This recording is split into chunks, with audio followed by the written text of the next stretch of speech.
Assalamualaikum warahmatullahi wabarakatuh. Nah, jadi video yang kedua ini terusan dari video sebelumnya. Nah, di sini saya akan menjelaskan analisa fundamental PER dan EPS. Nah, sebelumnya saya akan menjelaskan terlebih dahulu apa itu EPS dan PER. Nah, EPS itu yaitu earning per share. Nah, EPS itu rasio laba per saham adalah nilai yang dipakai untuk menentukan seberapa besar laba yang dihasilkan per lembar saham. Nah, dengan rumus EPS-nya yaitu laba bersih dibagi dengan lembar saham beredar. Nah, sedangkan PER ini atau price earning ratio, nah rumusnya adalah harga saham dibagi dengan earning per share. Nah, bisa diartikan bahwa PER ini perbandingan harga saham dengan laba bersih per saham.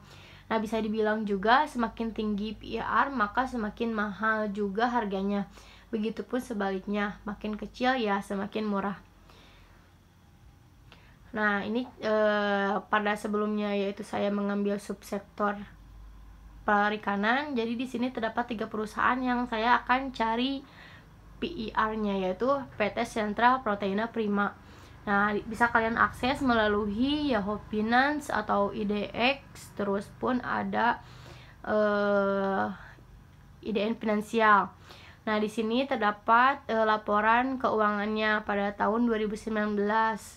Nah, di sini terdapat labanya, laba rugi tahun berjalannya gitu. Nah, di sini pun terdapat close-nya pada tahun 2019. Jadi saya mengambil pada tahun 2019. Nah, pada ini perusahaan yang pertama yaitu PT CPRO ya. Nah, yang kedua terdapat PT DSFI atau PT Dharma Samudra Fishing Industry. Nah, di sini pun sudah ada laba tahun berjalannya, terus sudah ada pun close price-nya. Terus terdapat PT Inti Agri Research atau IKP. Nah, ini terdapat laporannya.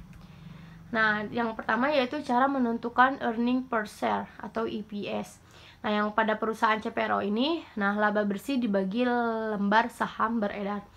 Nah, terdapat 348.863 miliar dibagi 17, 226, 522, 70 miliar. Nah, hasilnya 20,25. Nah, yang DSFI sama dengan hasilnya 9,11 dan IKP pun 4,0. Nah, jadi kita sudah mengetahui nih ya EPS-nya yaitu 20,25, DSFI 9,11 dan IKP. Nah, setelah kita mengetahui EPS-nya, maka kita bisa mengetahui PER-nya. Nah, dengan rumusnya yaitu harga saham dibagi earning per share yang tadi. Nah, harga sahamnya itu bisa kita lihat dari close price yang tadi sudah saya lihatkan. Nah, pada CPRO itu 50 dibagi dengan hasil yang tadi 20,25 menghasilkan 2,4. Nah, DSFI pun sama dengan harga sahamnya 102 dibagi 9,11 hasilnya menjadi 11,1. Nah, begitupun dengan IKP yaitu 232 dibagi 4,0 sama dengan menjadi 58. Nah, jadi di sini yang paling besar itu berada di IKP ya, teman-teman, dan yang kedua DSFI, kemudian CPRO yang terakhir. Nah, mungkin seperti itu penjelasan bagaimana kita mengetahui dan menghitung PER dan EPS-nya. Mohon maaf apabila masih banyak kekurangan. Wassalamualaikum warahmatullahi wabarakatuh.